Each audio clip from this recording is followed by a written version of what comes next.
Olé hola. Salut mes petits ménestrels. Je l'ai. Bref. Salut aux quelques 20 personnes qui vont écouter ce qu'on est en train d'enregistrer.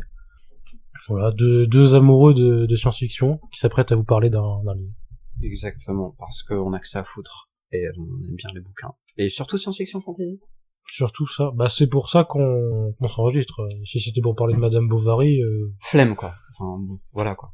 Merci. On n'est pas des critiques littéraires parisiennes. On est deux cons dans une chambre qui parlent de bouquins de niche d'un genre qui est sous-estimé et qui est méprisé. Hein. Science-fiction fantasy, souvent, c'est vu comme du pur divertissement. Mais franchement, si vous y connaissez, et peut-être si vous écoutez ça, vous y connaissez, on peut avoir des vraies réflexions, on peut faire des romans avec des bonnes idées. Il n'y a pas que 1984. Voilà. C'est pas juste Tolkien et 1984. Il y a des romans bien plus récents et avec leur petit cachet. Et du coup, ces romans c'est un peu niché et du coup on va en parler et peut-être que vous allez les lire et ce serait très sympathique. C'est déjà beaucoup trop long comme intro, ça mène ni queue ni tête. Mais c'est terrible, on va partir en full impro. Hein. Bon, je propose qu'on passe direct au programme du jour. On a un programme. Ouais. On a un programme du jour. jour. Alors, Altered Carbon. Altered Carbon. J'aime bien l'accent british. De Richard Morgan. Richard Morgan. Tu vois, ça, c'est l'accent british. Je suis sûr, il vient des États-Unis en plus. Donc ça marche pas du tout. La catastrophe. Altered Carbon. Roman paru en 2003 en France, de Richard Morgan. C'est le premier livre de Richard Morgan.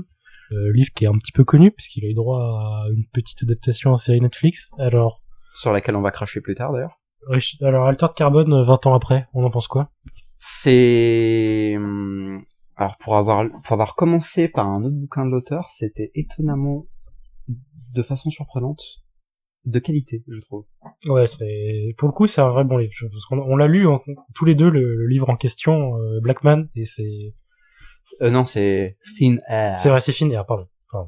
Blackman, c'est le précédent. Et il y a des petits travers dans cet autre bouquin, qui est un peu trop bourrin à notre goût, et dans lequel Altered Carbon ne tombe moins. Et en plus, Altered Carbon a, je trouve, des idées, notamment une idée principale sur laquelle tout le bouquin est construit, qui est très bien explorée et qui marche très bien. Ouais, on va en parler de ça, la pile corticoïde. Non, c'est corticale. La pile corticale. Ouais, un truc comme ça. Qui est l'idée centrale de l'univers de ce livre et qui est vraiment qui est exploité quasiment à fond. D'ailleurs, faudra peut-être résumer en gros ou basiquement. C'est un plutôt roman noir dans le sens enquête un peu. Ouais, c'est ça. Bah c'est un livre qui va mêler enquête et action, mais surtout ouais. Enquête.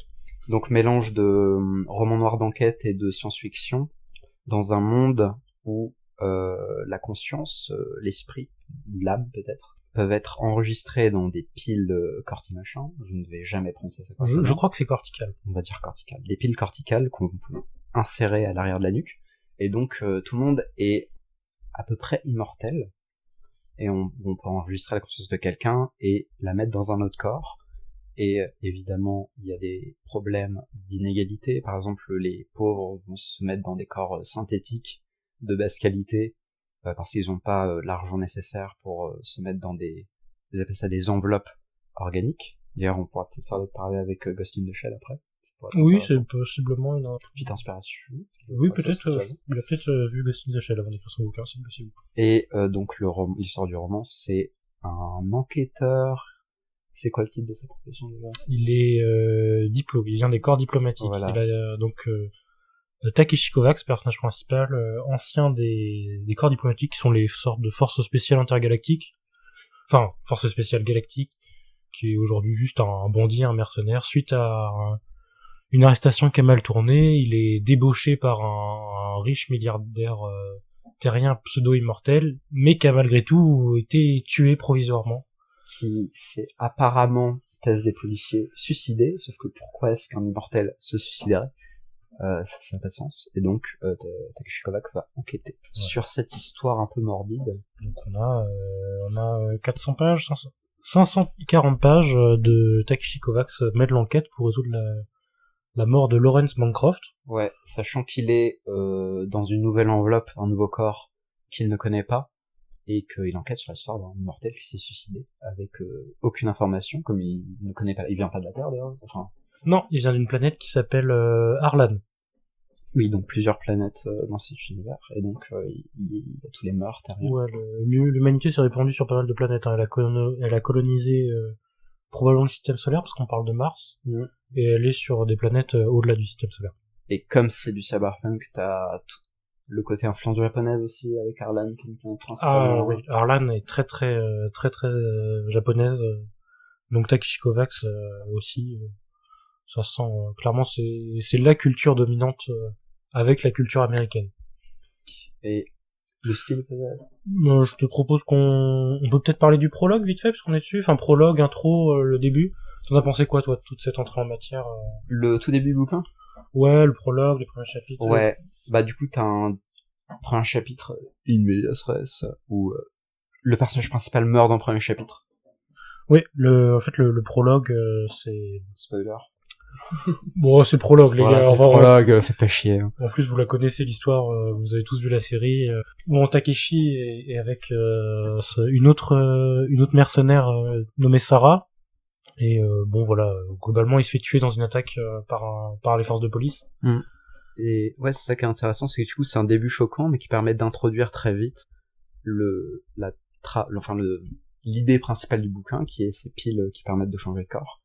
Et ensuite, il arrive sur la Terre qu'il ne connaît pas, et on découvre petit à petit tous les conséquences sociales, entre guillemets. Ouais, premier chapitre, on a le réveil de Kovacs, qui découvre son nouveau corps. Il y a quelques passages intéressants là-dessus, notamment il fait le test du miroir, en gros, quand il se réveille, il demande à voir un miroir pour s'adapter à son nouveau corps.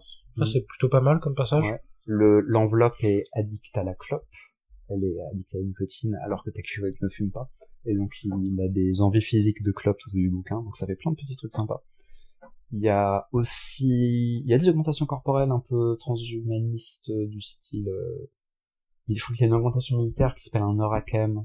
Ouais, c'est ça. Qui permet d'augmenter les temps de réaction. Je sais pas trop en quoi ça consiste, mais c'est genre un Sandevistan de Cyberpunk, quoi. Voilà. Pour ceux qui voient ce que c'est. Pour ceux qui ont la ref. Et aussi, on s'en rend pas compte quand on commence ce bouquin, mais ça va très vite sur l'intrigue principale, parce que au tout début du bouquin, il y a une manifestation de chrétiens à cause d'une loi qui va être passée. Ouais, ce qui va peut-être nous permettre d'enchaîner sur le foreshadowing tout au long du bouquin, peut-être. On peut en parler dans ce cas. Ouais, basiquement, tous les éléments introduits servent à quelque chose, sont très souvent réutilisés plus tard, et servent d'indice pour l'enquête de Kovacs. C'est très bien foutu. Ouais, c'est ça, en fait, en théorie, en lisant les 2 premiers tiers du livre, on a tous les éléments pour résoudre l'enquête. Alors, le dénouement est un peu tiré par les cheveux, donc un être humain n'arrivera pas à résoudre l'enquête, mais on a tous les éléments pour le faire. Oui, et tout ce qui permet de résoudre l'enquête est en lien avec le thème principal des piles. Oui, les piles, le fameux gimmick du bouquin qui est réutilisé, qui est exploité à fond en fait. C'est l'auteur a une idée, il est allé à fond pour imaginer quel genre de société pourrait donner ces technologies, et la majorité des rebondissements ou des points d'intrigue sont quasiment tous en lien avec cette idée de comment on peut interagir avec, etc. Moi, c'est un des aspects que je retiens du livre, c'est vraiment que ces piles sont vraiment traitées entièrement. Alors, ça ressemble quand même beaucoup à du cyberpunk générique, mais notamment dans le rapport à la mort, on a les gens ont beaucoup plus peur de la mort parce qu'elle est beaucoup plus distante en fait. On a tout l'argot de se faire vémer, qui est la vraie mort. Où on doit détruire donc la pile, pas juste le corps de la personne, mais la pile elle-même, et donc la personne ne peut pas se faire ensuite enregistrer. Mais encore une fois, il y a tout le classique de cyberpunk, le petit propos limite anticapitaliste où les plus riches, par exemple, peuvent se cloner avec plusieurs piles et plusieurs options d'urgence pour se réenregistrer dans des enveloppes en cas de problème.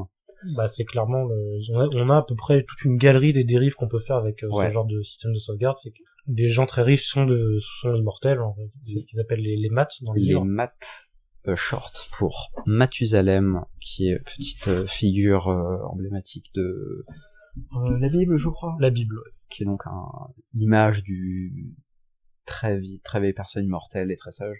Sauf que là, du coup, les Mathusalem, ils ont vécu tellement longtemps qu'ils ont perdu une grande partie de leur humanité, comme quand tu vis plusieurs centaines d'années, là où une personne normale va mourir en quelques décennies, forcément il y a une déconnexion du reste de la population avec ces maths qui ne restent du coup qu'entre eux et avec une caste dominante. Du coup, ça va être une des questions du livre, enfin, qui reste assez légère dans son traitement, mais est-ce que les maths sont humains ou pas? Ouais. Parce que on va voir Takeshi qui va être placé un peu en arbitre de cette question tout le livre. C'est-à-dire que tous les personnages non maths vont penser que les maths, notamment les Bancroft, sont des ordures.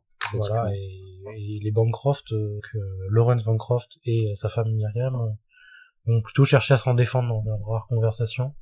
Parce que du coup, ça arrive assez souvent dans les bouquins, mais le personnage principal arrive dans un monde qu'il connaît pas, et donc il interagit. Non, il est jamais venu sur Terre. C'est ça, et donc ça permet de présenter l'univers de façon organique, où du coup on apprend en même temps que le personnage principal beaucoup de choses. Ouais. Il découvre en même temps que nous. Et il sert aussi un peu de médiateur entre le Matt Bancroft qui l'a embauché pour résoudre sa mort, et par exemple la police qu'on a rien à foutre, hein. Qui en a rien à foutre, parce qu'il est immortel en fait, donc qu'est-ce qu'on s'en fout, quoi. Parce que voilà, les maths en fait ont accès à des systèmes de sauvegarde externes, tu l'as peut-être déjà dit. Ouais, des clones basiquement. Ouais, et donc en fait détruire leur pile ne suffit pas, il faut aussi corrompre toutes les sauvegardes de leur personnalité pour les tuer définitivement. C'est pour ça qu'ils sont vraiment immortels en fait. Mais on peut les vaporiser, ils peuvent se réapparaître au bout de 48 heures. Mais le principe du coup de l'enquête, c'est que la sauvegarde ne prend pas en compte la mémoire des dernières 48 heures, oui, parce que Lawrence Bancroft est enregistré toutes les 48 heures. C'est ça. Et donc le principal, l'idée du bouquin, c'est de découvrir de l'enquête en fait. Voilà, qu'est-ce qui s'est passé pendant ces 48 heures et pourquoi un suicide, etc. Bon, ça fait un petit tour d'intrigue sympathique, sans trop spoiler, je crois. Ouais. Peut-être parler plus du perso principal. De Takeshi, tu veux qu'on parle? Bah donc corps diplomatique, donc c'est une sorte de super commando quoi. Ouais, super soldat. Mais donc très fort à la bagarre, mais aussi ce qui va presque plus lui servir, c'est qu'il a un conditionnement mental très fort. Ouais, avec très psychologique pour choper les. Pour le coup, le terme diplomatique n'est pas usurpé vraiment. Ouais, il y a ils ont suivi tout un entraînement pour capter les expressions de visage, les émotions de la personne, etc. Et ils sont censés être très peu sensibles aux émotions violentes comme la colère, la peur, la douleur. Exactement, avec aussi des contrôles. Ils ont une maîtrise quasiment parfaite en fait.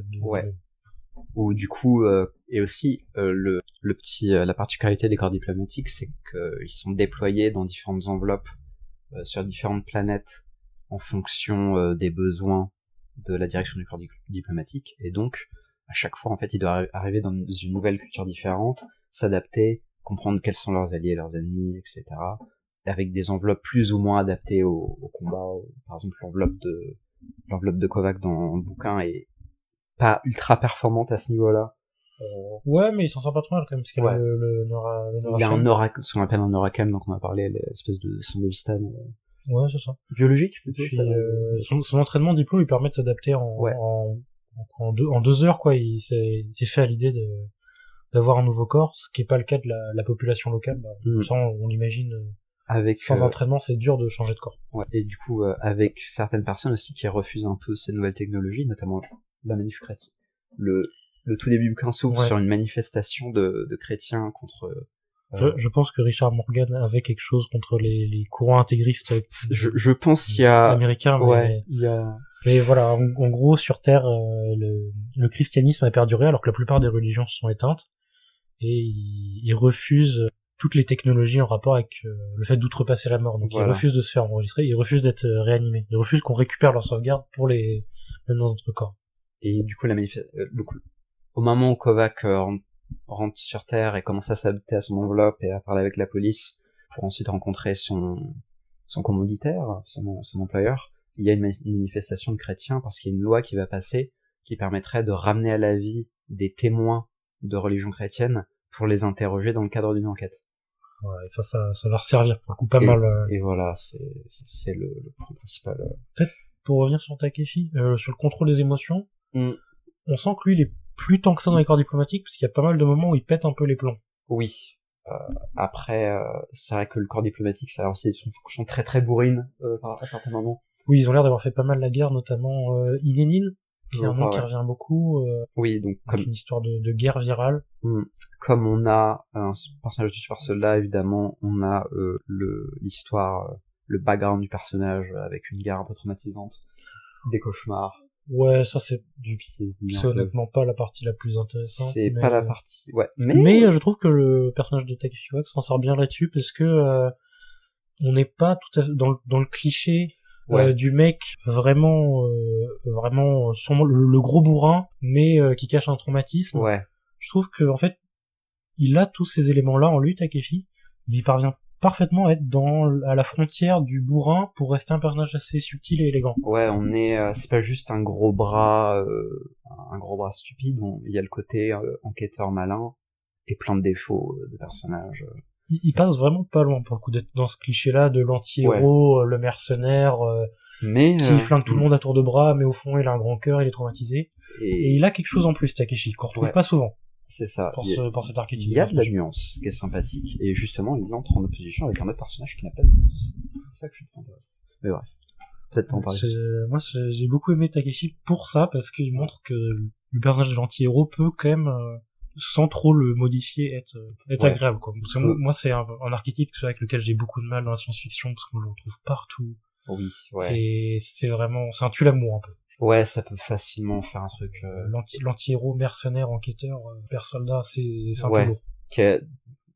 On peut facilement se retrouver avec soit un personnage qui est juste parfait et qui a pas de défaut, entre guillemets, physique ou mental, mais qui est une ordure, et du coup, auquel on peut pas s'attacher, et Kovacs, il a cette petite part d'humanité qui fait que on l'aime bien, quoi. On apprécie ce film. Non, vraiment, le personnage de Kovacs, c'est une bonne réussite. Après, sur les autres personnages, il y a les Bancroft, éventuellement, qui sont relativement mémorables. Qui servent, du coup, à creuser, les maths. C'est billionnaires, immortels, détachés du reste de l'humanité, et à explorer à quel point ils sont humains. Moi, j'aime bien les Bancroft, parce qu'encore une fois, je vais y revenir, mais je trouve qu'ils sont assez subtils aussi. Ouais, c'est pas des caricatures de... ils sont riches et immortels, donc c'est des pures ordures. Non, ils ont aussi leur petite part d'humanité. Notamment Lawrence Bancroft. Myriam un peu moins, ça se sent moins. Myriam, ça se sent moins, même si il y a peut-être des scènes qu'on ne voit pas. Vers la fin du livre, on comprend que Myriam cache certaines faiblesses, mais... Ouais. Mais Lawrence Bancroft, pas mal. Il a pas beaucoup il apparaît pas tant que ça dans le livre. Il apparaît dans quoi, 3-4 chapitres, pas plus. Ouais, il apparaît au début, et ensuite il est plus mentionné que il est assez marquant à chaque fois qu'il prend la parole. Il a des choses à dire. Ouais, t'as aussi le côté un peu alien de la manière dont il communique. Je trouve Laurence. C'est Laurence. Ouais, il paraît extrêmement détaché, un peu inhumain, un peu en manque d'émotion. Et au fil du bouquin, mais il a conscience de sa condition et il parvient à mettre Kovacs en difficulté. Il y a un des chapitres où Kovacs, lui, il est complètement en train de basculer dans la haine des maths. Et Bancroft réussit à assez bien se défendre. Je ne saurais pas te citer exactement ce qu'il dit, mais sur le moment, moi, ça m'avait... il arrive à provoquer de l'empathie, entre guillemets.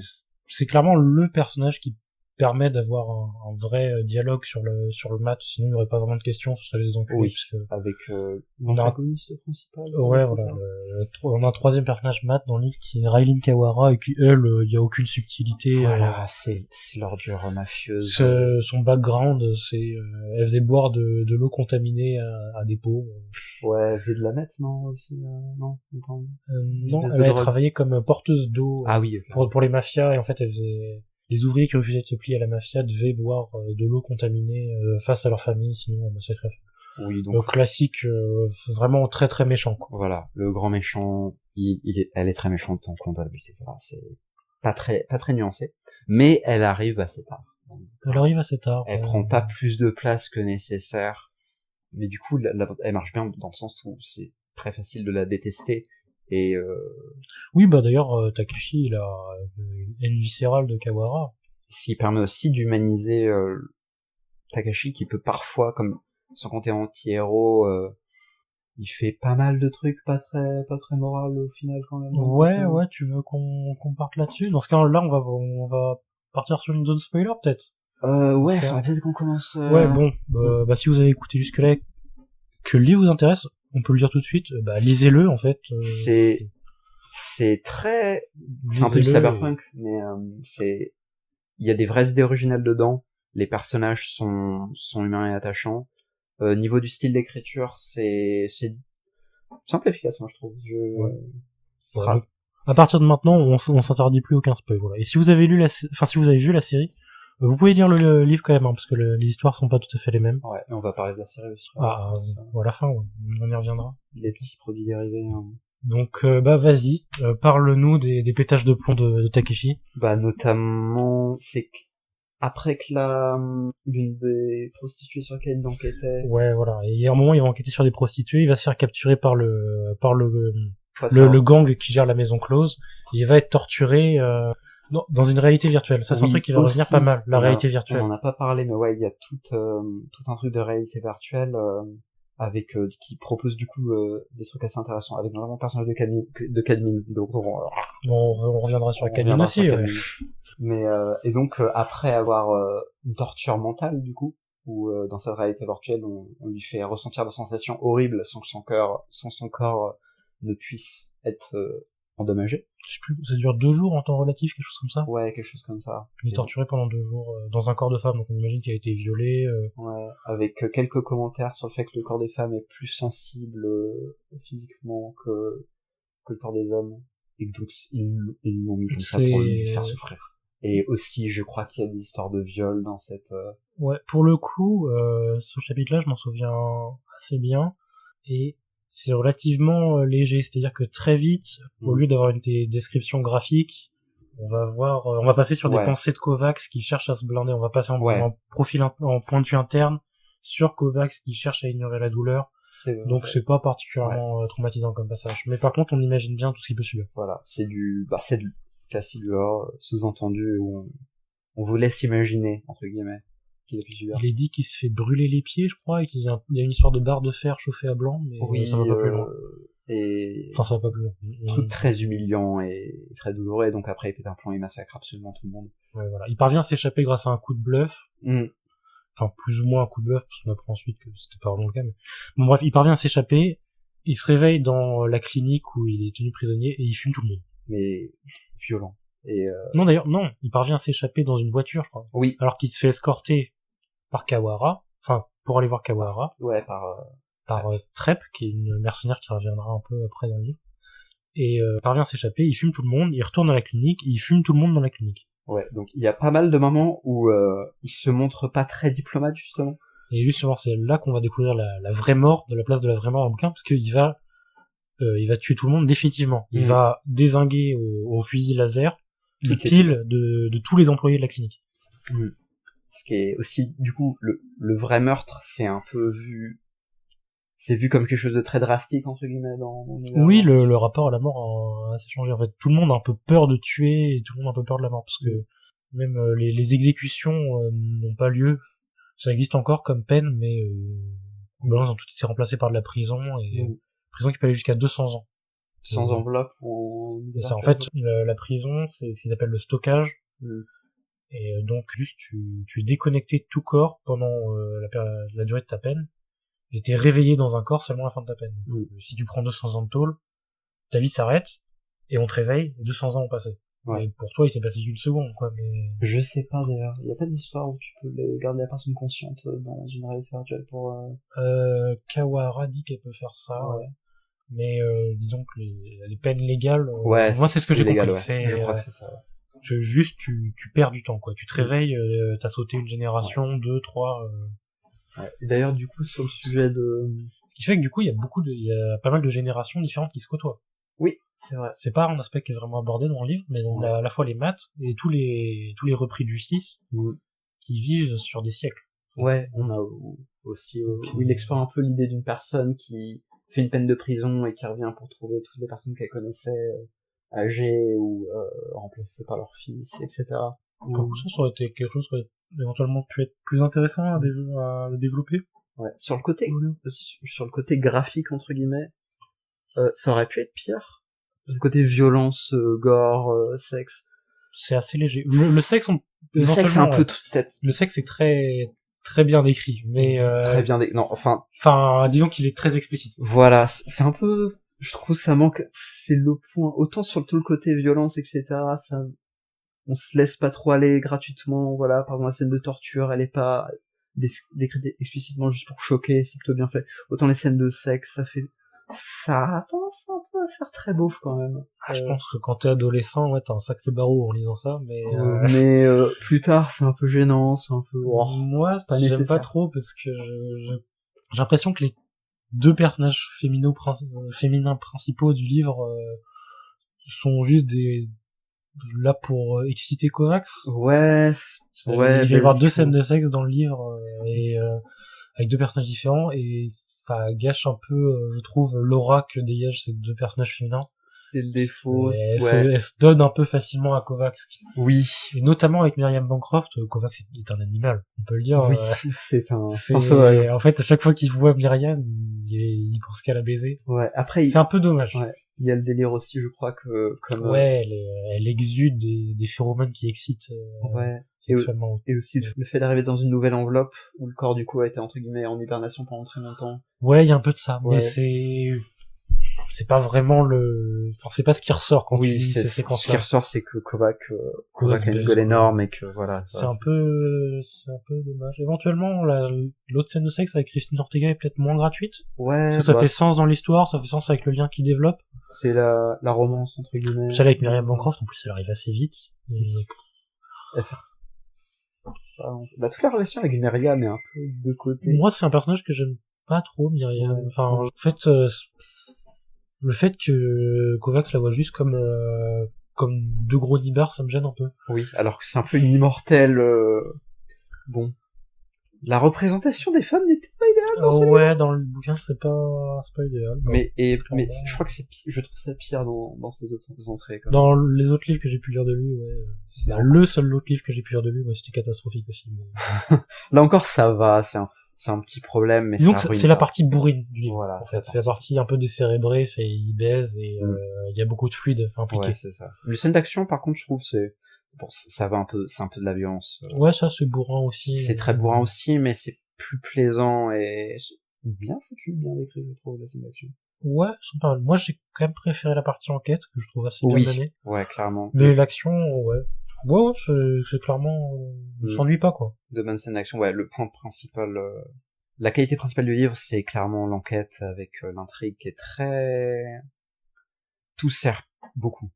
Oui. Il y a plein de petits éléments qui sont utilisés, qui sont exploités à fond. À peu près tout ce qui va être donné dans la première partie du livre va servir comme élément de lore, en fait. Le lore sert à résoudre l'enquête. C'est ça. Et les personnages secondaires sont réutilisés pour des points plus cruciaux de l'enquête. Oui, à peu près tous les personnages qui ont un nom servent vraiment à quelque chose. Il n'y a pas de figure unique. L'exception de Falconier. Bah, elle sert. Qualchrist Falconier. Ah, alors. Elle sert pour la relation avec Cadmine, mais. Personnage très intéressant, le personnage de Cal, du coup, qui est un peu la philosophe, qui n'apparaît pas, hein. On entend juste parler de ses œuvres avec quelques extraits, par les personnages du roman. Et basiquement, c'est une grosse anarchiste anti-système bourrine qui a balancé des essais, un peu acidulés, sur les idées de révolution, etc. Ouais, c'est une sorte de Karl Marx militante, je sais pas quoi. C'est un peu comme si Fidel Castro avait écrit des livres. Il l'a peut-être fait d'ailleurs, mais... Ouais, avec un côté haine des riches, haine des puissants, et la violence est une arme légitime pour la révolution. Ouais, moi je la vois vraiment comme une révolutionnaire cubaine, mais dans le futur. Il y a pas trop le côté égalité communiste, hein, non, pas tant que ça, mais du fait qu'elle se place en anticapitaliste. Ouais, mais c'est très. D'ailleurs, j'ai trouvé les rares passages comme si d'elle, c'est bien écrit, c'est très. Ça vient bien des tripes. Ouais, globalement, toutes les parties citées du livre, il y en a quelques-unes. sont pas mal. On pourrait pour le coup croire que ce sont des vraies citations. Ouais, clairement. Je crois qu'il avait dit qu'il s'était inspiré de certains auteurs réels comme Proudhon, etc. Mais qu'il avait fait un peu une synthèse anarchiste, bourrine, badass des philosophies qu'on a aujourd'hui, avec quelques échanges où du coup par exemple c'est très mal vu en société de citer qu'elle dans la haute entre guillemets, notamment une scène où Kovac balance un des proverbes de Kell à Myriam, je crois. Ouais, Myriam est des représentants de l'Union, comment ça s'appelle, l'Union galactique qui gère la Terre. Les Bourges, en gros. Voilà, c'est l'ONU quoi, l'ONU mais dans le futur. C'est ça. Mais en vrai, ouais, l'univers est très bien, Dans l'univers, je trouve même que l'univers est bien. Déjà, la Terre, bon, c'est un classique cyberpunk avec quand même quelques exceptions, je trouve, notamment quand il se rend chez les Elliot. Parce qu'on a tout ce passage en bord de mer, avec ce côté, on imagine un peu, presque village de bord de mer, où on voit, t'as des gros vaisseaux échoués. Donc il y a quand même, je trouve, en termes d'esthétique, il y a un léger rajout par rapport au cyberpunk classique, ouais. même si Bay City, par contre là, il y a rien de nouveau. Voilà, on a le classique, comme on voit dans la cyberpunk ou neuromancien, voilà, les villes un peu américo-japonaises avec les gratte-ciels interminables, voilà, même si on n'insiste pas trop là-dessus. Moi, je l'imagine assez basse quand même, Bay City. On n'a pas trop cette idée d'immensité des bâtiments. Ouais, ça reste près du sol. Et par contre, ce qui est intéressant, c'est qu'on entend beaucoup parler de Arlan aussi. Oui. Qui est la planète natale, ou en tout cas la planète où Takeshi a passé quasiment toute sa vie. Et là, ouais, grosse influence japonaise. En fait. Grosse influence japonaise, un peu plus de SF, et à la fois plus rural aussi, parce qu'on a l'impression qu'ils sont moins développés technologiquement sur Arlan, mais il y a cette histoire d'alien qui survole Arlan et qui a pas réussi à être identifié. Oui, ouais, avec des sortes de vaisseaux qui... Ouais, en gros, la planète Arlan est survolée quasi entièrement par des vaisseaux inconnus, quoi, qu'aucun humain n'a réussi à approcher. À quelques exceptions, il y a quelques trous dans cette grille formée par les vaisseaux qui permettent justement d'atterrir sur Arlan. Mais ça que j'aime bien aussi avec l'univers, c'est que il y a juste l'exposition qu'il faut avec uniquement des éléments qui sont en rapport avec l'histoire du bouquin, mais en même temps ça laisse entrevoir tout un univers très complexe derrière, où on sent que c'est travaillé, un peu le côté iceberg qui marche très bien, je trouve. Sur Mars aussi, on en parle un peu de Mars. Sur Mars, on comprend qu'ils ont trouvé des traces d'une civilisation extraterrestre disparue. Mais c'est vraiment au détour d'une conversation, voilà. Ça dure 3 lignes. Mais ça sert pas à l'histoire principale, mais ça donne de la profondeur et du réalisme. Moi, c'est quelque chose que j'ai pas du tout perçu la première fois que je l'ai lu, le livre. La première fois, c'était il y a quelques années. Et là, la relecture, ça m'a sauté aux yeux et j'ai beaucoup aimé. Ah, franchement, l'univers est bien foutu. Les personnages. Je trouve que globalement, le cyberpunk se mêle bien à cette idée de colonisation spatiale. Ouais. C'est quelque chose qui est pas beaucoup mis en avant. Même dans le livre, là, c'est pas majeur. Ouais. Mais... ça a tendance à se passer dans des milieux assez restreints, voilà. Tu vois, si on fait le parallèle avec Cyberpunk Edge Runners, t'as cette idée d'aller sur la Lune aussi, qui est un peu centrale. Oui. Globalement. Dans Neuromancien, si, ils vont dans l'espace, ils vont sur un astéroïde de hippie. Oui, c'est une colonie ultra, je crois, la Lune, dans Neuromancien. Moi, j'aime bien ce style-là. Je trouve que, étonnamment, ça se marie bien. Cette idée de la civilisation qui étouffe sur la planète et qui, du coup, va se développer dans l'espace où elle forme de nouvelles cultures. Ouais, après, vraiment, sur l'univers, évidemment, c'est les piles, quoi, qui sont... Clairement, c'est les piles. Beaucoup en profondeur. On a pas mal de visites de centres de réveil, d'enveloppe. On va avoir 2 ou 3 chapitres, même, qui se déroulent dans un centre différent. On en voit au moins 2, peut-être 3. Parce qu'il y a le centre clandestin sous la reine, il y a le centre où lui il est réveillé, il y a le centre où Bancroft est maintenu. Il y a aussi de l'intelligence artificielle dans le bouquin, avec l'hôtel. Oui, l'hôtel, le Hendrix. Oui, on voit que l'IA atteint un stade très avancé, mais elle est compartimentée, quoi. Elle sert, par exemple, l'intelligence artificielle de l'hôtel, c'est pour... c'est très réglementé, quoi. Les IA ne peuvent exister que dans certains domaines. Ça remplace juste le personnel, c'est pas spécialement... on creuse pas spécialement le sujet de l'IA et... Voilà, elles existent, elles sont très avancées, mais très réglementées. Et voilà, elles sont soumises à certains domaines. il y a On pas comprend qu'il y a d'apocalypse. il y a une guerre d'indépendance. C'est pas sur ouais, Terre. c'est Et mentionné, ouais. j'ai pas compris. Je me souviens plus si c'est une guerre entre les IA et les humains, ou si c'est une guerre d'indépendance terrienne et pendant laquelle les IA ont, entre guillemets, choisi leur place. Je crois que ouais, il y a eu toute une histoire ainsi de réglementation entre guillemets avec du coup, je crois que maintenant dans l'univers les IA sont très très réglementées et très restreintes dans ce qu'elles peuvent faire pour éviter ce genre de choses. Donc encore un point d'univers qui est bien assuré. On peut parler de Cadmin? Cadmin. Toi, tu voulais parler de Cadmin. Ouais, parce que ton point de vue sur Cadmin, c'est qu'il sert pas grand chose de ce que tu dis. Voilà, bah, pour resituer, Cadmin, c'est un des mercenaires de Kawahara, la grande méchante, le grand cerveau. Et à sa première rencontre avec Takeshi, il va se faire fumer par Takeshi. Et il va se développer une sorte de rivalité entre Takeshi et Cadmin. Cadmin qui est le seul autre personnage à connaître Quellchrist Falconier. Avec Takeshi, ouais. Et ils vont se battre, quoi, à plusieurs moments du livre. C'est ça, une sorte de sous-intrigue, quoi, voilà. les bagarres entre Takeshi et Dimitri Cadmin.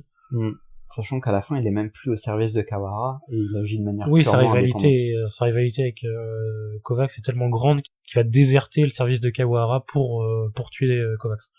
Et donc ça fait un peu superflu. Bah, en fait, ça n'intervient pas du tout dans l'enquête. C'est le seul élément qui ne permet pas de résoudre. Ouais.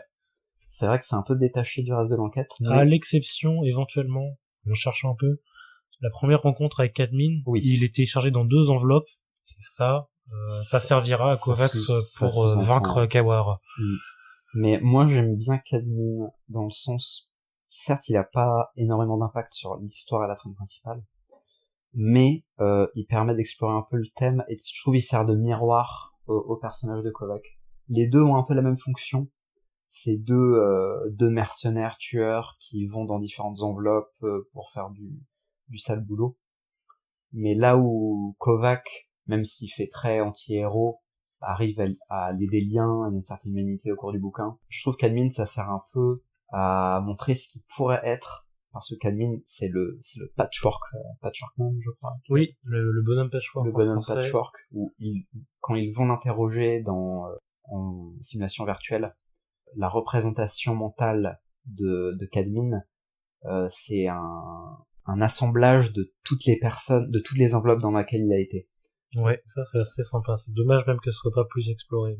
Mais du coup, t'as le sous-entendu. C'est assez marquant. Ouais, où en fait Cadmin a été dans tellement d'enveloppes différentes, dans des boulots violents. En fait, il a un peu perdu toute identité propre. C'est comme ça que tu le vois. Ouais, pour moi, c'est un peu le avertissement par rapport à ce que pourrait devenir Kovacs. Je l'avais pas du tout vu comme ça. Moi. Et sur tout le côté perte de l'identité, perte de l'empathie, et Cadmin roule sur Kovacs en combat à plusieurs reprises, et c'est assez drôle parce après la fois où il lui pète vraiment la gueule, pour le coup il triche parce que il est dans une enveloppe qui est bien plus puissante que celle de... C'est ça. Mais et donc il y a il est un peu plus fort. Ouais. Il y a le combat dans l'arène à la fin, mais ce qui est assez drôle, c'est que Kovacs gagne pas contre Cadmin parce que il est plus violent ou plus fort physiquement, ou parce que c'est un peu pour psychopathe. Il gagne parce que il a fait une soirée avec Trep. Trep l'aime bien et elle vient lui sauver le cul basiquement. Est-ce que tu veux dire que l'amitié serait plus importante que la force brute? Mais du coup, je pense que c'est ça qu'il faut retenir de la rivalité Cadmin. Bah, pour moi, la rivalité Cadmin-Kovacs, c'est le côté, enfin, un peu pour l'amitié, effectivement.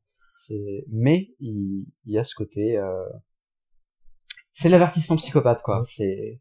Moi, je trouve que, honnêtement, cette rivalité, elle sert qu'à rendre le livre beaucoup plus digeste. Ouais. Parce que ça va être une grosse partie ça rajoute du divertissement du livre. Ouais.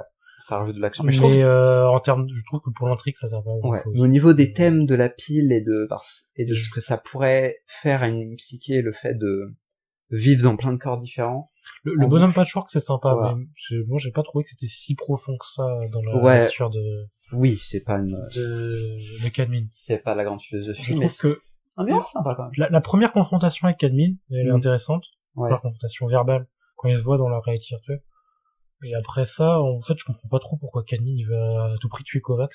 Les échanges qu'ils ont sont beaucoup moins intéressants, ils sont vraiment en dessous. T'as toujours t'as toujours des petites citations de Kel qui agrémentent le tout. Ouais, bah oui, parce que c'est le seul autre personnage qui connaît vraiment Falconeer.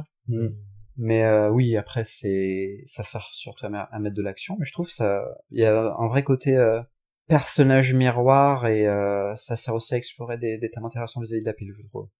Et pour le coup, j'aime bien par contre Trep. Oui, Trep, qui est un personnage un peu rigolo. Elle arrive, Kovac la bute sans détruire sa pile, je crois, dans la scène de la voiture. Si, il a tué. En gros, c'est l'autre mercenaire important de Kawahara, Trep.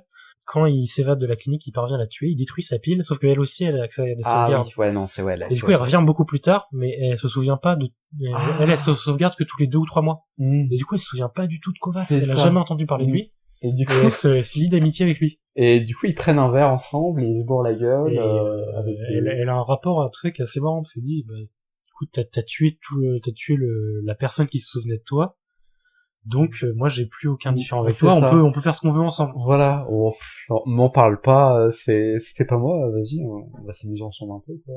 Voilà, puis cette scène où ils se défoncent ensemble qui est assez sympa. Qui est très sympathique, mais la connexion avec Trep, bizarrement, sauve le cul à Kovac à 2 reprises quand même. Oui, parce qu'elle va aussi le sauver pendant la bagarre contre Kawahara. Ouais, elle vient lui sauver le cul contre Cadmine, et sa loyauté à Kawahara semble inférieur à son plaisir de soirée avec Kovac, ce qui est quand même assez drôle. Ils se revoient pas après, hein. Mais ils se reverront pas. Le pouvoir de l'amitié dans la colle à des drogues au final, c'est beau. Oui, moi c'est un chapitre que j'ai vraiment trouvé marrant, franchement, moi aussi, j'ai bien aimé. Mais c'est marrant parce qu'elle change complètement de personnalité entre la Trep mercenaire et la Trep pote.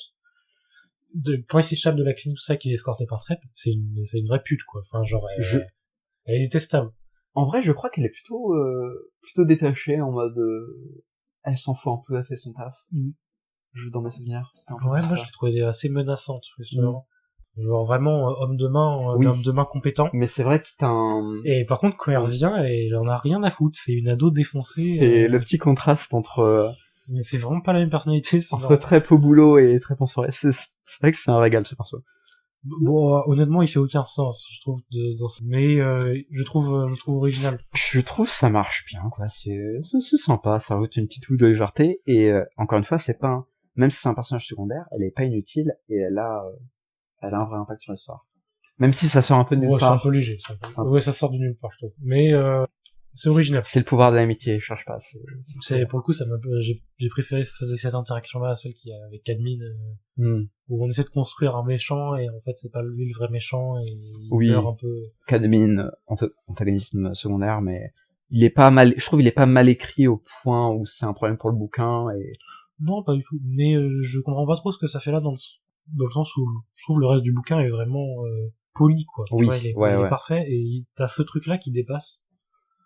Après, qui est pas naze, qui fait pas sens avec le reste, alors que tout le reste s'emboîte parfaitement. C'est vrai que ça fait un peu parfois pause, Cadmine rentre dans l'histoire, on arrête ce qu'on fait, on y revient plus tard. Il y a ce côté-là. Mais ouais, ça prend de l'importance un peu. Mais ça reste lié au thème de pile. Je trouve c'est quand même assez intéressant tout notamment, voilà, c'est surtout Patchwork, bonne Patchwork, quoi. C'est une idée, très intéressante. Le bonhomme Patchwork qui est une légende de Harlan. Aussi, il y a. Et du coup, Kovacs c'est le seul à vraiment être gêné par cette apparence de Cadmine, parce que ça fait écho à une de ses légendes d'enfance. Ça lui rappelle, une comptine flippante que son père lui récitait, je crois. Ouais, c'est à la fois une comptine et puis une histoire qu'on raconte aux enfants, à base de démons japonais qui est enfermé dans un tas de cadavres. Ouais, qui donne un côté un peu mystique à Cadmine. Ouais, ça c'est intéressant. Pour qui est par contre pour le côté antagoniste menaçant et dangereux, fait très bien son taf. Oui, bah il est plus mémorable que Kawahara parce qu'il il a une relation plus personnelle avec Kovacs, quoi. Alors que Kawahara, elle, ça va être le cerveau. Voilà, c'est le cerveau mafieux. Mais du coup, ce qui est intéressant aussi, Kawahara en tant que personnage, on s'en fout un peu. C'est une chienne, quoi. Après, elle a quand même des dialogues qui sont assez bons. Parce que vraiment... Tous les dialogues sont très bons, d'ailleurs, je trouve, tous les dialogues bien foutus. Ouais. À part peut-être justement les interactions avec les personnages que Kovacs veut baiser, qui sont un peu en dessous. Oui, à part la séduction, les dialogues sont bons. Ouais. Parce qu'il n'y a pas de séduction, quoi. Oui, ça va très vite à... j'ai envie de te baiser. Voilà. Non, c'est plus subtil que ça, mais Pas tellement. bah, disons que c'est pas des interactions féministes, quoi. Voilà, c'est pas du grand art à ce niveau-là, mais le reste du dialogue, ça marche bien.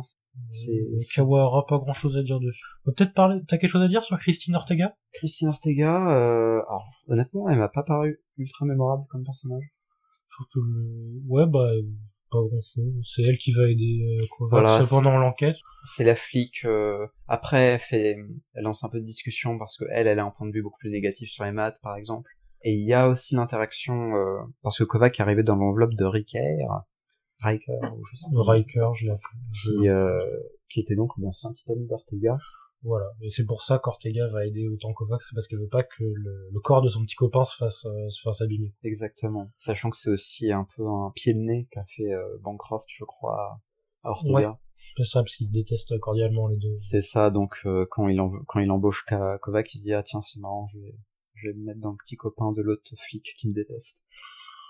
Sinon c'est vrai qu'à part ça j'ai pas grand chose à dire. Bah la romance entre Kovacs et Ortega est pas trop mal. Ça va. C'est Ortega, ça progresse petit à petit, on sent le petit partenaire à se faire et se développer. Elle a du caractère, Ortega. Elle a du caractère, oui. En fait globalement c'est un mélange entre le flic qui a du caractère et le love interest voilà. mais pas trop dévoué, quoi. C'est ça, et on se retrouve avec flic garçon manqué bourrin qui a une romance avec le personnage principal. Mais ça va, c'est pas ouais, c'est pas un personnage qui est particulièrement mémorable, enfin il prend beaucoup de place dans le livre, mais il a pas ce trait d'originalité que peut avoir Trep qui apparaît dans le chapitre, par exemple. Après aussi, parce que là on est plusieurs depuis pas mal de temps, je trouve que le final, enfin tout le bouquin ça se lit très facilement, tout, comme tu as dit, c'est très ça s'emboîte bien. Ça s'emboîte bien et plein d'éléments qui sont réutilisés de manière très efficace. Et le final, je trouve, marche très bien, ça pète bien. Bah c'est notamment t'as beaucoup d'éléments d'avant qui vont resservir pour que Kovacs s'infiltre sur la forteresse de Kawahara et la tue. Plein de petits éléments sur lesquels tu peux te dire que c'est pas si important que ça, et en fait tout sert. Oui, il y a l'histoire, il rencontre une fois un dealer qui lui propose une drogue dont il va se resservir pour passer les capteurs. Pour s'introduire dans la base de Kawahara. Il y a le virus dont il sert au début. Qui est son traumatisme de la guerre. Voilà. Qui est à la fois un traumatisme de la guerre où c'est quelque chose qui est capable de détruire du coup les enveloppes. Non, ça corrompt les sauvegardes. Ça corrompt les sauvegardes. C'est à la fois un traumatisme. Personne n'ose y toucher, quoi, de peur d'être contaminé. Ça. Et c'est à la fois un traumatisme parce qu'il a un de ses anciens camarades qui a subi ces virus à la guerre d'Iden. Inen, ouais. C'est Jimmy de Soto. Qui revient plusieurs fois dans les cauchemars de Kovac. Oui. Pour lui montrer la marche à suivre un peu. Oui, des sortes de cauchemars avec Jimmy de Soto qui apparaît, il s'arrache les yeux, je crois, c'est ça. Ouais, il lui donne un peu, entre guillemets, des conseils, ça c'est drôle. Ouais, c'est un peu bizarre, mais c'est pas mal. Moi j'aime bien aimer ce petit chapitre. Et du coup, ce virus, au début, il s'en sert comme excuse, entre guillemets, pour clore l'enquête avec Bancroft en le présentant comme une a attaqué... Oui, et du coup, Bancroft se serait suicidé pour empêcher le virus de se propager à ses enveloppes. C'est un peu l'excuse qu'il donne, et au final, ensuite, après, en sauvant la mère d'une des prostituées sur lesquelles il enquête, qui est une hackeuse dont il a rencontré le mari, et donc il l'a fait sortir de stase, entre guillemets. Ouais, ça va être toute petite histoire autour de la famille Elliott, ça va être la caution morale du livre. C'est vraiment la caution morale de Kovac. C'est vraiment pour le rendre... Voilà, en gros, une famille qui a été un peu détruite par le système, et Kovacs va un peu réassembler la famille. Va à la fois servir d'Irène pour introduire le virus, pour détruire ses enveloppes de sauvegarde. Et en même temps, à la fin du livre, il donne, je crois qu'il donne du fric. Bah, non seulement il la libère, mais il lui donne du fric pour qu'elle puisse acheter un corps à sa fille, qui elle aussi est stockée. C'est ça. Donc il agit de manière complètement altruiste à la fin du film, malgré son caractère d'anti-héros qui évolue au final. C'est pas un personnage ça pourrait clairement être lourd. Ça pourrait être justement la partie je suis un anti-héros bourrin, je tue tous les méchants, mais en fait j'ai un bon fond. Ouais, mais au final dans le livre ça fait un peu sens, un peu. Ouais, t'as une petite progression quand même de connard cynique à quelqu'un d'un peu plus humain dans sa relation qui se fait petit à petit. Je trouve que ça sort pas nulle part non plus. Ouais, ça va. Moi, je me méfie un peu, hein, quand on a un personnage anti-héros qui aide un enfant, Ouais. qui sauve Sauver le une chat. femme enceinte. Voilà, le fameux sauver le chat. Parce que souvent, ça fait pas trop sens avec le caractère du personnage qui est déterminé par un fort instinct de survie. Là, ça va. Là, je trouve que ça fait une conclusion sympathique pour son arc. Entre guillemets. Et la bagarre avec Kawara, la fin, t'en as pensé quoi? Bah le tout, en fait c'est le tout que je trouve intéressant avec à la fois la drogue qui croise dans la rue. Ouais, plutôt pour le fait de se resservir des éléments. Ouais. Mais c'est vrai qu'en soi, il s'y introduit après avoir buté toutes ses enveloppes et Trep se dit, il est quand même très sympa ce compagnon de beuverie. Je vais planter ma patronne dans le dos et puis il finit. Scène assez spectaculaire. Par contre, on a oublié de parler la double enveloppe. La double enveloppe. Oui, c'est vrai. Ça c'est le gros. Tu fais bien d'en parler. Le gros point du final, c'est ce truc qui a été un peu sous-entendu au cours du bouquin. Oui, parce que Cadmine le fait, et ça doit en parler un peu avec Ortega, mais... Donc quelque chose d'autant illégal, comme dans Mars Express. Comme dans Mars Express, c'est vrai. De mettre sa pile dans plusieurs enveloppes à la fois. Et donc, Kovacs s'en sert en mettant son enveloppe de Riker avec Myriam pour comme bluff entre guillemets, comme subterfuge pour faire croire à Kawara. Oui, parce qu'il comprend que Myriam est en relation avec Kawara. Et donc il accepte le deal de Myriam d'une petite baise. 3 jours, ils passent leur temps à baiser. Basiquement, pour endormir entre guillemets la suspicion de Kawara. Et il fait une double. Cadmine aussi, ça va, ça. Il fait une double enveloppe dans l'enveloppe que Cadmine.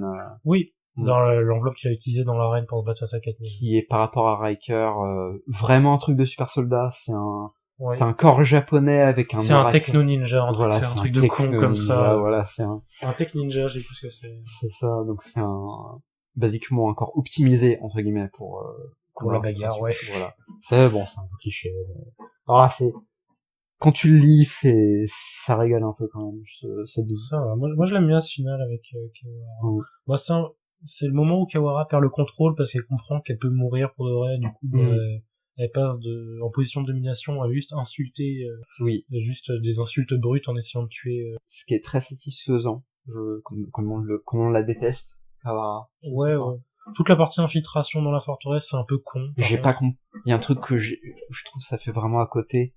Il croise une scène de zoophilie dans la base. J'ai pas compris ce que ça foutait là. Mais parce qu'en fait, la forteresse de Kawara, c'est un bordel. C'est un bordel. C'est un bordel qui fait des activités illégales. Donc c'est comme ça. Oui. Et ça va bien avec tout ce sous-thème. À chaque fois qu'il va entrer dans un bordel, en fait, il va découvrir que ça cache des trucs horribles. Ouais. Donc c'est pour ça va avec le côté le bordel de luxe où les maths et les ultra riches baissent des clébards. Enfin, je trouve que ça faisait un peu farcé entre guillemets. Enfin, ça va. Moi, ça m'a pas tant dérangé que ça parce que ça va avec à chaque fois qu'on est dans un bordel, cette face sombre en fait. Ouais. Mais peut-être que c'est pas assez présent dans le livre pour que ça paraisse naturel. Ouais. C'est vraiment que à chaque fois qu'il va entrer dans un bordel, on va avoir cette entrée sur un monde affreux. Et par contre, dès qu'il sort du bordel, c'est fini, quoi. On est vraiment dans un cyberpunk plus classique. Mais c'est vrai que on est sur le final du bouquin, et donc il croise scène de zoophilie, il bute le client, il achète le chien aussi, ça fait un peu parenthèse bizarre, mais bon. Bah ça fait très anti-héros, ça par contre. Oui.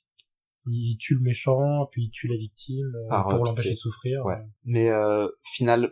Le setup du final le vend, quoi. C'est comme ça. C'est très satisfaisant parce que plein de petits éléments convergent pour faire un final logique et satisfaisant. Avec après... Il y a un épilogue, hein, ça. Il y a l'épilogue parce que les deux enveloppes ne peuvent pas que... C'est illégal d'avoir deux enveloppes, donc l'une d'elles doit partir. Oui, et c'est assez amusant parce qu'en fait, ils n'arrivent pas à décider sur laquelle ils doivent effacer.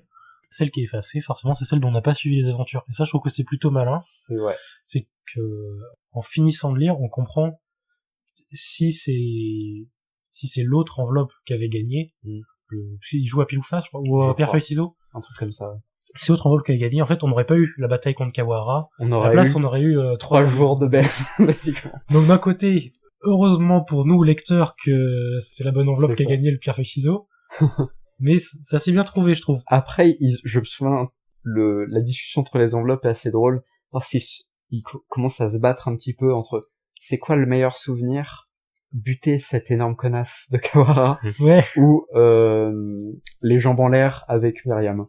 Et finalement, ils font faire feu ciseaux pour Ils n'arrivent débarquer. pas à se mettre d'accord. C'est quand même assez drôle. Et ensuite, il y a un petit épilogue avec Voilà, la caution morale. Kovacs qui est en victoire totale, hein, parce que tous les personnages qui ont côtoyé Kovacs et qui sont rangés de son côté en tirent quelque chose. Kovacs, par contre, lui, va rentrer sur Terre. C'est ça. Donc, Enfin, non, il revient sur Arlan, je crois. Il rentre sur Arlan. Je sais s'il va sur Mars ou Arlan. Enfin, il quitte la Terre.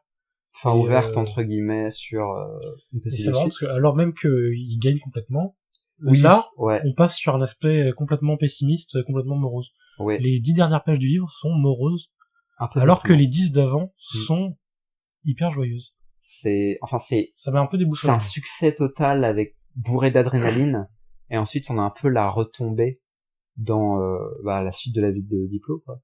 Ouais, c'est ça, parce qu'en fait, il quitte la Terre, genre, vraiment, il met fin à cette parenthèse, et ça a l'air de vraiment le miner. Oui, on a un peu le côté, en fait, il fait ça en permanence, il se fait mettre dans une enveloppe, il côtoie plein de gens, il résout un problème, puis ensuite il fait ça autre part, une boucle.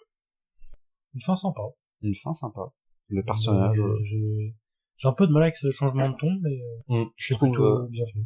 Je trouve que ça marche bien, parce que c'est vrai que si on avait eu une happy ending parfaite, j'aurais du mal. Entre la caution morale, je suis un altruiste avec Irene, la romance avec Ortega. Mais en fait, moi, ce qui me gêne, c'est pas tellement le fait de passer sur un ton pessimiste qui va bien avec le du cyberpunk, même à la Terre qui s'effondre un peu sur elle-même.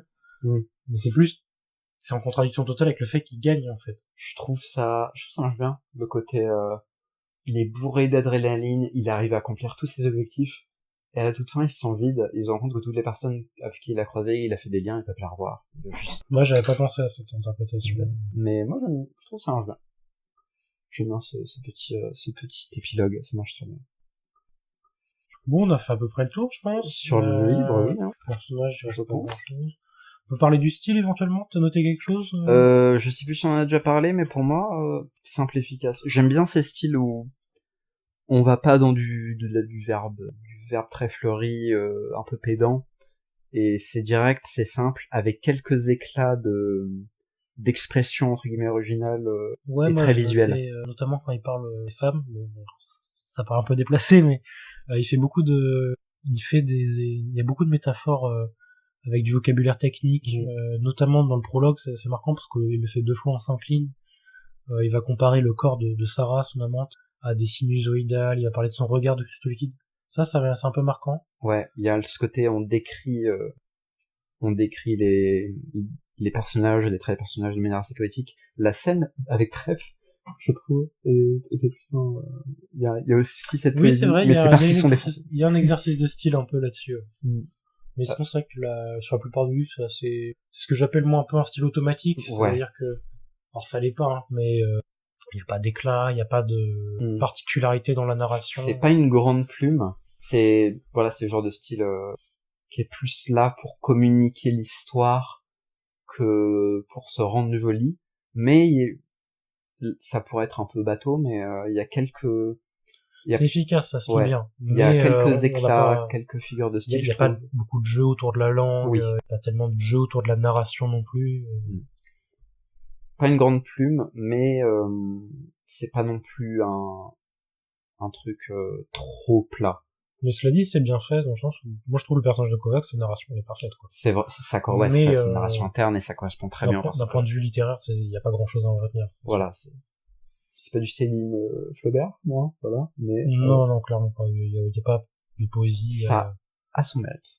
Et j'aime bien c'est un livre qui se lit bien. Moi, j'aime dire que c'est un vrai divertissement. Ouais, c'est un très bon divertissement. Parce que t'as quelques sujets en fond. Le sujet des piles et tout ce qui va avec. Ça fait réfléchir. J'adore cette phrase. Ça fait réfléchir. J'aime bien ça, en fait. Quand t'as un divertissement, disons, je sais pas, 30% de divertissement, tu vas quand même avoir quelques questions, tu vas ressortir, tu vas repenser à l'univers, tout ça. Tu regardes pas juste des mecs se tirer dessus avec des flingues. C'est pas juste film d'action, c'est un peu comme, il y a du travail derrière. Pour comparer au cinéma, c'est comme ces grands films d'action des années 80 qu'on donnait naissance à des franchises. Ouais. Et en fait, quand tu regardes le premier opus, tu te rends compte qu'il y avait à chaque fois un propos, je sais pas, Rambo, Predator, même Terminator, tu vois. tous ces films-là qui, par la suite, ont dégénéré en des trucs complètement abrutis. Et le premier film, tu te rends compte quand même qu'il y avait quelques essais de mise en scène, il y avait des idées dans le scénario, dans la relation entre les personnages. Je trouve que c'est un peu ça. On est dans cette idée d'un divertissement, mais qu'il y a quand même quelque chose à dire, un monde à mettre en scène. C'est pas du pur divertissement à la Marvel, mais ça se rapproche plus, on va dire, je sais pas, du Tarantino, j'en sais rien, c'est un peu, peut-être. Ouais, c'est un peu ça. Bah, c'est moins choquant, c'est moins tape à l'œil.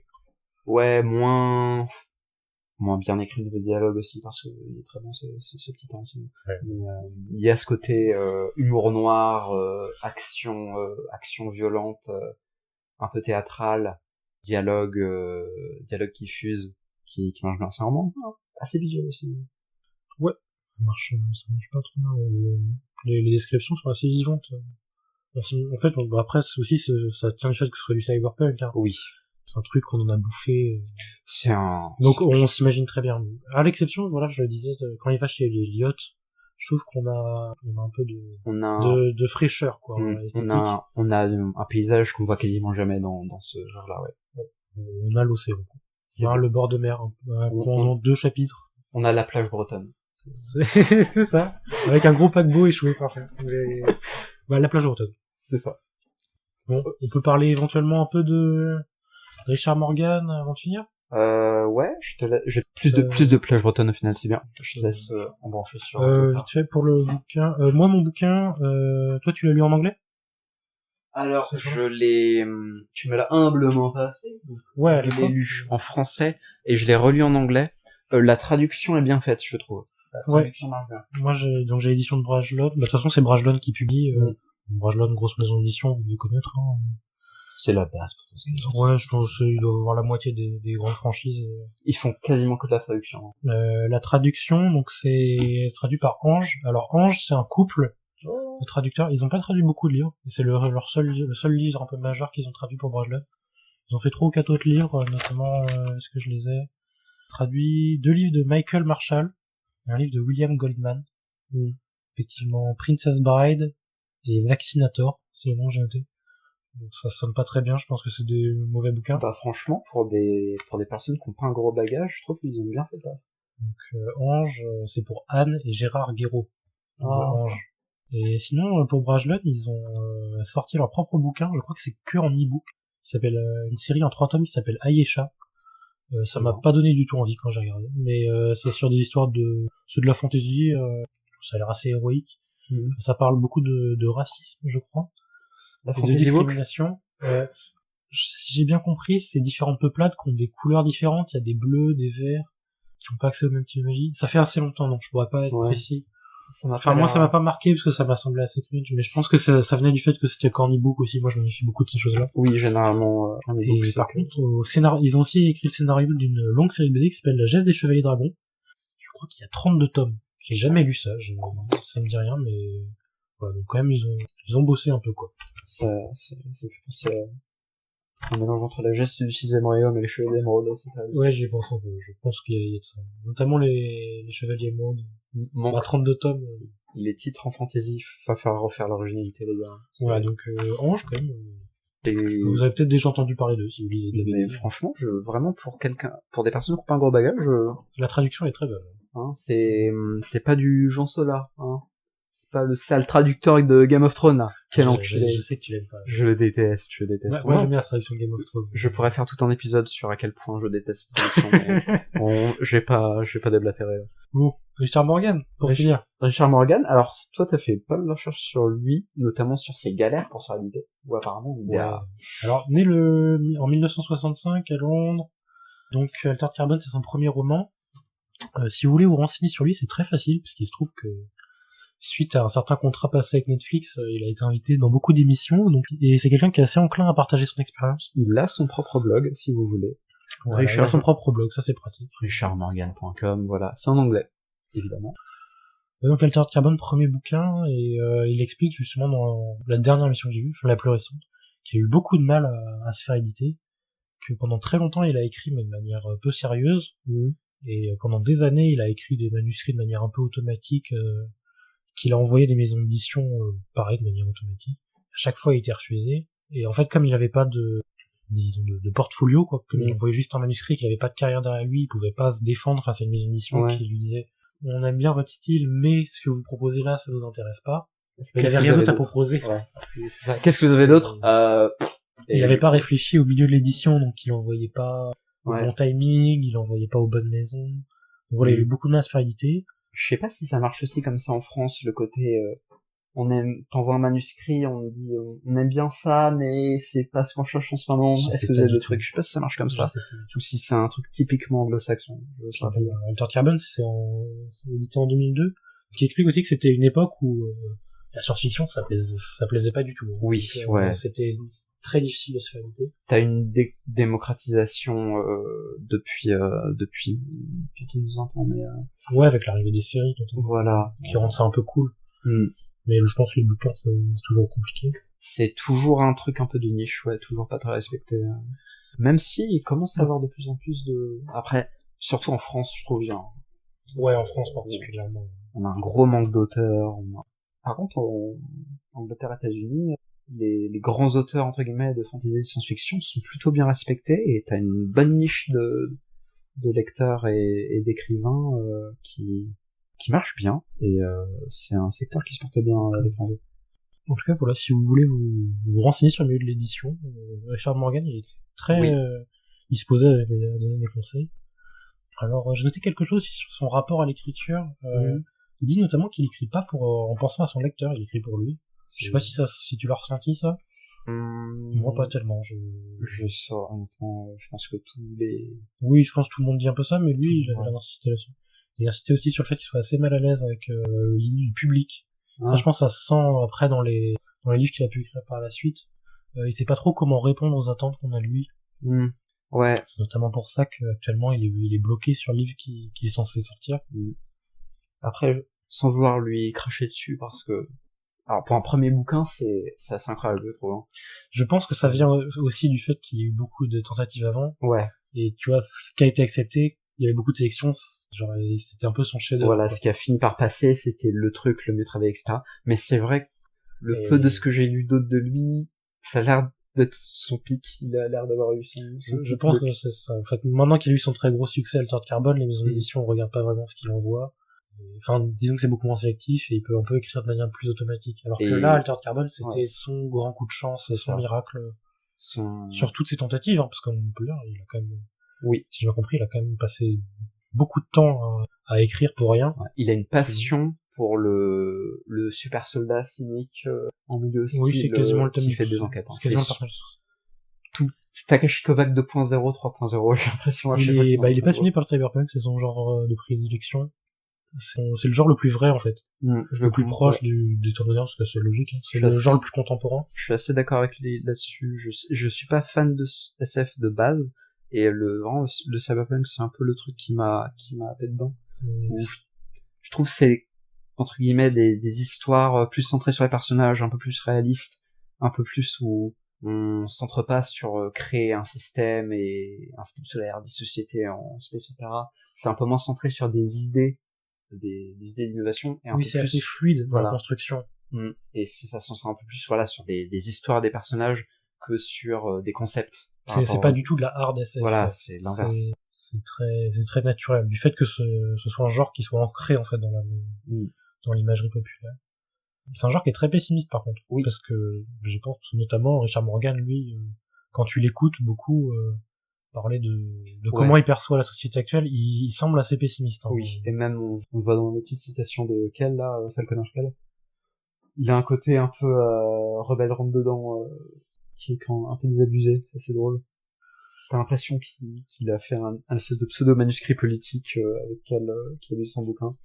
Il y a l'ado qui balance des phrases stylées quand on a marre de la société. Mais bon, moi j'aime bien ce petit côté. Okay. Tu penses qu'on peut écrire du cyberpunk positif? Du cyberpunk utopique? Bah après, si c'est utopique, est-ce que c'est encore du cyberpunk? Est-ce qu'on peut en écrire positif? Genre, est-ce qu'on peut réussir à avoir un bouquin cyberpunk qui donne envie Je pense que c'est un projet à voir. Enfin, ce serait un truc intéressant. Je pense pas que tu puisses faire du cyberpunk.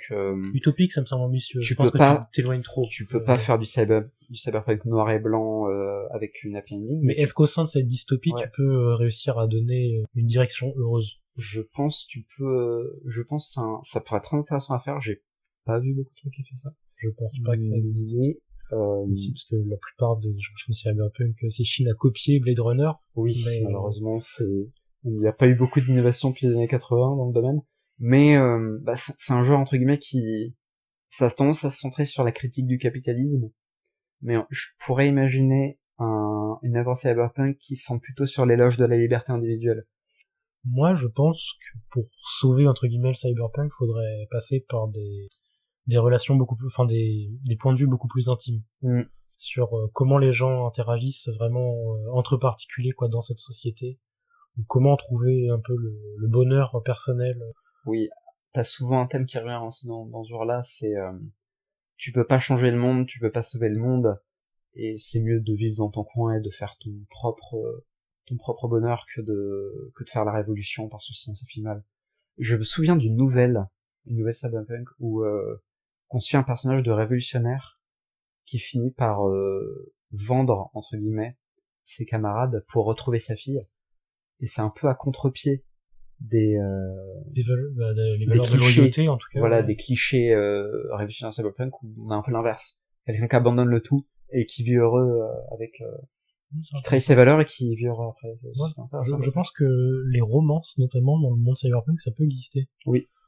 Le film Her le fait un peu. On n'est pas tout à fait dans le cyberpunk, dans le contexte, mais un peu ça. Aussi, on a eu de la discussion, parce qu'on est parti pour parler de cyberpunk, mais on peut aussi se détacher de l'esthétique Blade Runner, et le seul truc que j'ai vu dans ce genre-là, c'est Mr. Robot.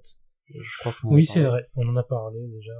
Le fait de cyberpunk, mais contemporain. On enlève le SF du cyberpunk. On enlève complètement les néons et les gratte-ciel et on se centre sur quelque chose de très contemporain. Mais par contre, l'histoire est typiquement, voilà, c'est le hacker qui fait la révolution.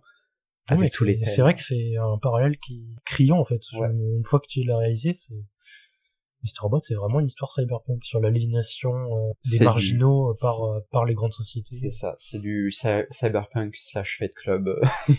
Non, c'est vrai. Voilà. Bah, Fight Club, oui, là c'est évident, mais le cyberpunk, en contemporain, ça marche. C'est clairement ça. Je pense qu'on a un manque d'originalité aussi sur les environnements. À chaque fois, c'est Blade Runner, quoi, du cyberpunk. Oui, Ghost in the Shell, Blade Runner, disons qu'on n'a pas trop modifié l'esthétique du genre depuis.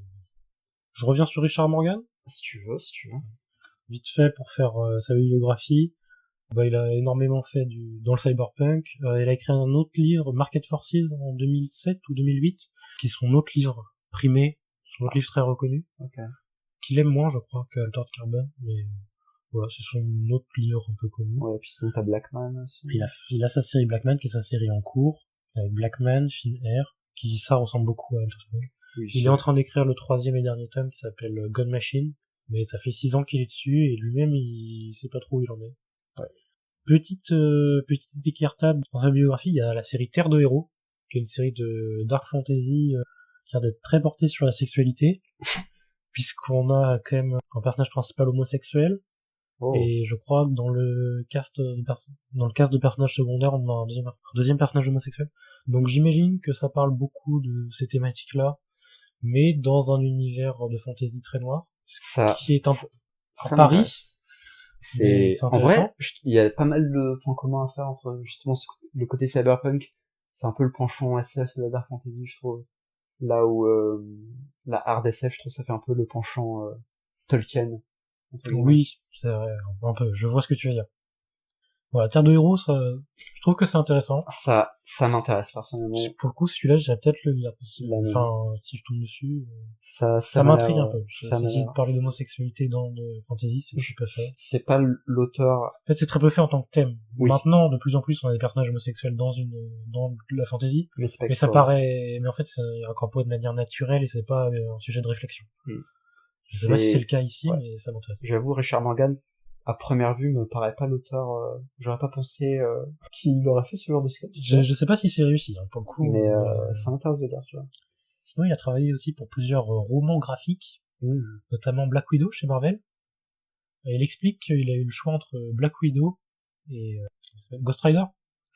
Quand on lui proposait un contrat chez Marvel, c'est les deux personnages sur lesquels il y avait le choix. Black Widow, il a beaucoup aimé. C'est un personnage un peu cyberpunk aussi, c'est vrai. Mutilé, élevé depuis l'enfance pour être un super soldat. Voilà, c'est Takashi Kovacs en meuf un peu. Ouais. Et Ghost Rider, il a pas aimé du tout. Et Ghost Rider, c'est marrant parce que ça a été repris par Garth Ennis, donc l'auteur de The Boys.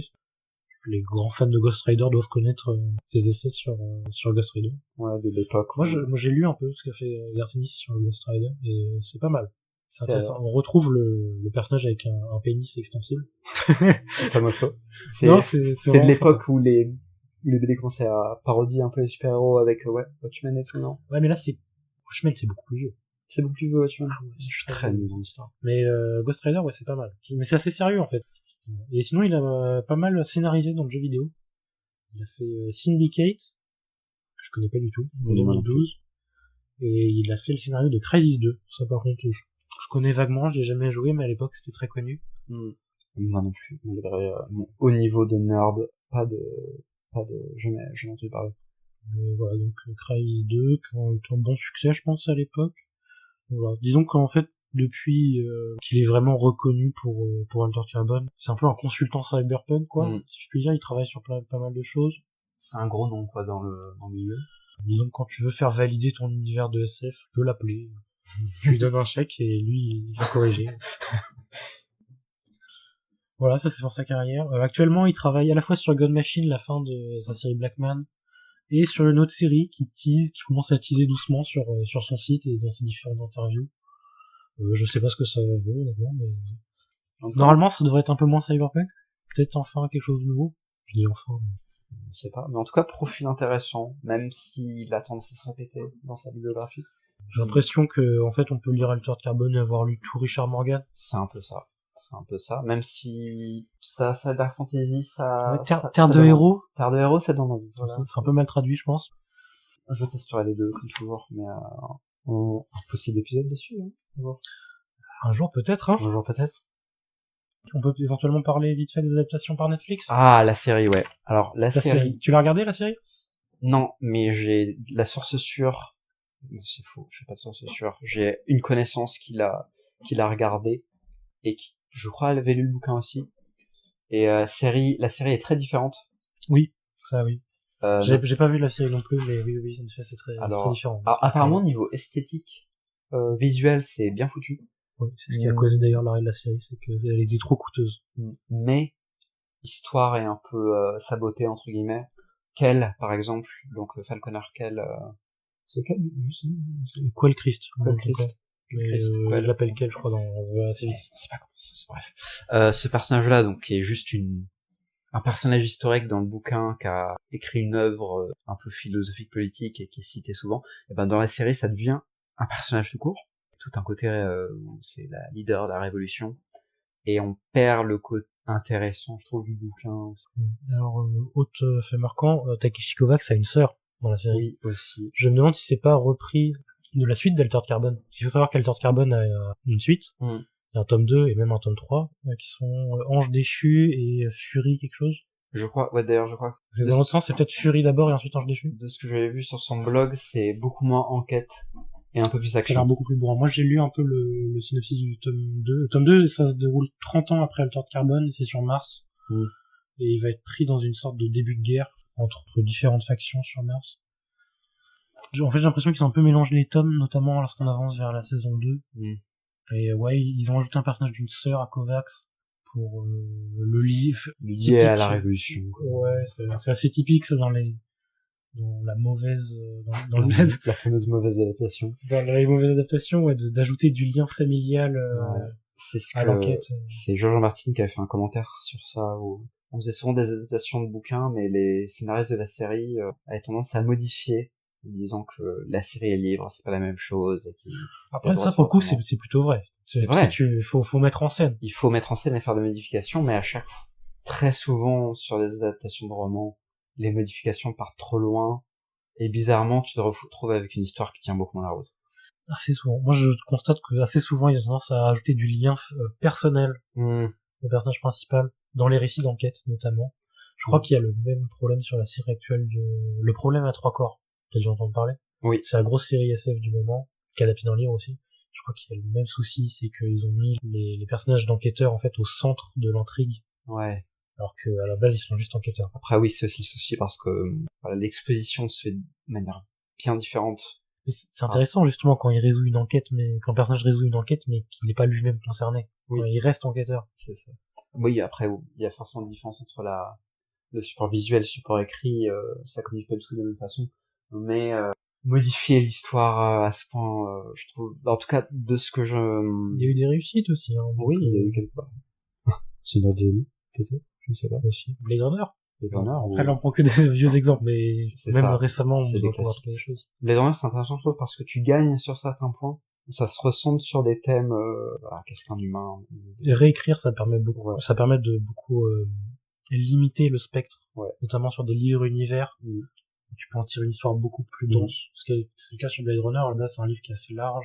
Et le film, lui, est relativement centré sur le personnage principal. C'est une adaptation très intéressante, je trouve, parce que tu perds le charme de Dick sur son écriture, qui est un peu drôle. Ça part dans tous les sens. C'est un peu exagéré parfois. Et t'as un côté où il joue avec toi, ce que tu sais, il part sur des trucs un peu métaphysiques parfois. Philippe K. Dick, moi j'ai lu que Ubik de lui, et c'était vraiment très intéressant. Il aime bien te retourner le cerveau, et c'est vrai que c'est un peu plus intéressant à l'écrit qu'en visuel, et ils ont abandonné ce côté un peu bizarre de Dick pour faire une série très centrée sur différents humains impliquants. Donc, mais oui, en tout cas sur la série Altered Carbon, de tous les retours que j'en ai eu, c'est moins bien que le livre. Ouais, j'ai les mêmes que toi. Ça fait un peu gros con de dire ça, mais j'ai l'impression que c'est le cas. On sonne comme des boomers, mais le livre est mieux. Désolé. Il y a eu 2 saisons. Bah, l'avantage, c'est que l'histoire est complètement différente du livre. Donc si vous avez aimé, disons que si vous voulez vous rafraîchir un peu, c'est possible. Il y a eu une première saison sortie en 2018, une deuxième en 2020. La série a été arrêtée, c'est coûté trop cher. Mais les visuels, c'est sans doute pour ça qu'elle a été arrêtée. Voilà. Les visuels étaient très impressionnants, malheureusement, c'était le clou dans le tombeau de ça. C'était en 2020, donc c'était pendant le Covid, quand ils ont beaucoup coupé dans leur catalogue. Ouais. Voilà, Altered Carbon est tombé. En 2020 aussi, cela dit, il y a eu la série, le film d'animation Altered Carbon Resleeved, qui fait suite sans doute à la série, puisque ça pour le coup je l'ai vu. Ah. Je l'ai vu, Altered Carbon Resleeved. Et Takeshi Kovacs a une sœur, donc j'imagine que c'est la suite de la série. Il retente encore. Ça fait suite à la série et pas au bouquin. Altered Carbon Resleeved, divertissement un peu con. Il y a quelques idées intéressantes. Toujours sur les piles ou ça part complètement sur autre chose? On est sur une autre planète qui est pas mentionnée dans le bouquin. Takeshi Kovacs est recruté par un Yakuza pour enquêter sur notre famille de Yakuza. Oui. Ah, putain. Oui. Et il doit protéger la tatoueuse du clan de Yakuza qui est menacée. Ouais. Moi, je déteste en général ces histoires de anti-héros qui doivent protéger un enfant. C'est la porte ouverte au cliché. Là, c'est un peu con, mais il y a 2-3 trucs. Ils reprennent l'idée d'un hôtel dirigé par IA, c'est exactement pareil. Bon. Mais souvent, ça se résume à voir des Yakuza un peu cons se faire dégommer par des tech ninjas. C'est les tech ninjas. Vraiment, le délire des tech samouraïs, tech ninjas dans Cyberpunk, c'est quand même assez hilarant. Ça revient tellement. Ouais, autant le samouraï, je trouve c'est un peu marrant, le ninja, c'est vraiment lourd. Ça se marie mieux, mais c'est vraiment naze. Je trouve des ninjas. C'est un peu bizarre qu'on soit resté sur ça. Parce que là, c'était créé à l'époque où le Japon était supposé première puissance technologique, etc. Oui, et puis c'était une époque où le Japon était en train de s'émanciper de sa culture traditionnelle, donc c'est bizarre de vouloir foutre des ninjas, des samouraïs et des... Et on y est toujours, ça n'a pas évolué. Tu regardes la série Cyberpunk. Ouais, c'est le Japon vu par les Américains, voilà. je pense. On n'a pas évolué depuis les années 80 là-dessus. Le Cyberpunk, c'est toujours la même chose. C'est un peu bizarre. C'est un peu mal. Je pense que c'est au niveau de la bande dessinée qu'il faudrait chercher pour trouver des essais vraiment intéressants. Oui, ouais, possible. En tout cas, en film, tout ce qui sort sur écran, il n'y a pas grand-chose à en tirer. Tu vois, justement, je crois que c'est justement William Gibson, l'auteur de Neuromancien, qui et peut-être même aussi le Dick, qui disait qu'ils avaient été très inspirés par les BD de science-fiction française. Metal Hurlant, l'âge d'or, Notamment, Metal Hurlant, Mebius, Druyet. Ouais, c'est pas tous ces trucs-là. Ouais, dans les années 70-80. Bah, c'est grandiose, hein. Moi, Oui, j'ai vu un ouais. peu. De toute façon, tu L'esthétisme. vois, à côté de toi, il y a Métabaron, Ah, c'est beau. c'est un glorieux. repère. Je te le ferai feuilleter, Métabaron, pour que tu réalises un peu ce que c'est. Ça me va très bien. Mais, ouais, mais ça a pas inspiré que, hein. Oui, c'est beaucoup d'influence. Sur le cinéma, ouais, ça se ressent encore aujourd'hui. Mad Max, par exemple, qui devait s'appeler Metal Hurlant, d'ailleurs. Mais la direction Metal Hurlant a refusé. Ah. En même temps, c'est un très bon titre. Je les comprends, qu'ils veulent garder leur petit bijou. Ça sonne tellement bien. Après, ils ont regretté. Oui. Après, j'imagine qu'ils ont un peu le Ouais, voilà. Donc, mais oui, c'est possible. Mais je pense que vraiment la BD, c'est une vraie échappatoire pour la SF. Ouais, bah, c'est beaucoup, sans doute ce qu'il y a de plus libre. Ouais, bah, t'as eu la BD Heure du Contrevent aussi. Ouais, mais ça, c'est de l'adaptation, ouais, donc ça va pas prendre vraiment d'initiative. Après, c'est un peu perdu, dans le manga aussi, hein. Manga SF. Bah, il y a eu Alita. Non, c'est Alita, ouais. C'est assez vieux, Alita. C'est vieux. Moi, Blame, j'aime bien la représentation de la ville dans Blame. On n'est pas dans Cyberpunk, parce que c'est une ville vide. Oui. Mais j'aime beaucoup la représentation des villes. L'architecture, ouais, le côté visuel est très impressionnant. Même si t'as un peu que ça. L'histoire a l'air très très bizarre. Il n'y a pas grand chose à retenir de l'histoire. Bon, c'est plus du vagabondage. On est parti en divers, Ouais, on va peut-être s'arrêter là, finalement. Bah, écoutez, très long, là. merci à tous ceux qui nous ont suivis. Si vous avez aimé, bah, il y aura peut-être un épisode 2, si vous êtes un peu patient. Parce que, faut aimer les digressions, hein, vraiment. Ouais, le montage va être un peu dense, je pense. Je vais peut-être couper. Je vais peut-être couper certains passages. Bon courage, parce que, putain. Ciel, le mot de la fin. Tech Caverne. Tech Taverne, c'est ça notre titre? Tech Taverne. Blip, blip, blip, blip.